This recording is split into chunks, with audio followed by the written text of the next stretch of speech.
So this one's gonna be about time when I was younger at a camp, a YMCA camp, where we talked about when I experienced for the first time when Bloody Mary was getting popular. I remember when at the beginning when I guess the workers for this YMCA. It was around probably the time of Halloween, and they were trying to get the kids all scared and stuff. And Bloody Mary was such a big thing back then. Well, I didn't know if it was on the rise again or if it was a trend.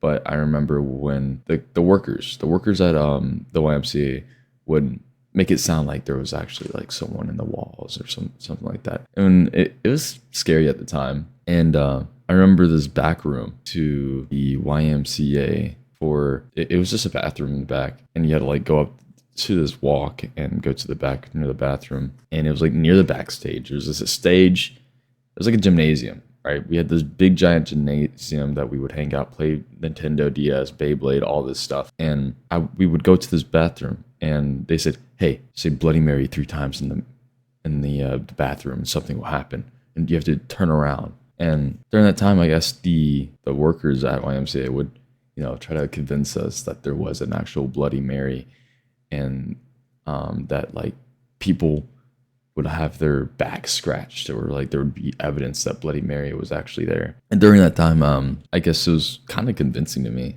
I was scared shitless to do the Bloody Mary ritual. I didn't want to do anything of that sorts. But I remember the kids were so frightened.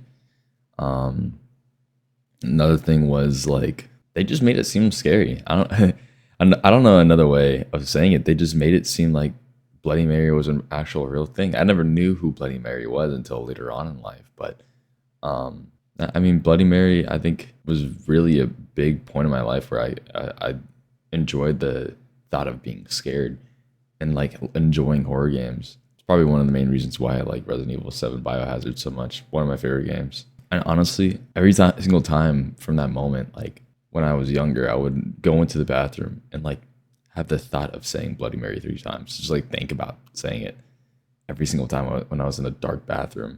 I would do it at home too. And I was like, Bloody Mary, Bloody Mary, Bloody Mary, and like turn around 3 times and nothing would happen. I don't know. I guess it was the thought of being in a dark bathroom and saying it 3 times and all that stuff made me fascinated in the whole Bloody Mary trend or Bloody Mary thing back then. And I don't know how Bloody Mary originated. I actually might do some research and make a video about it.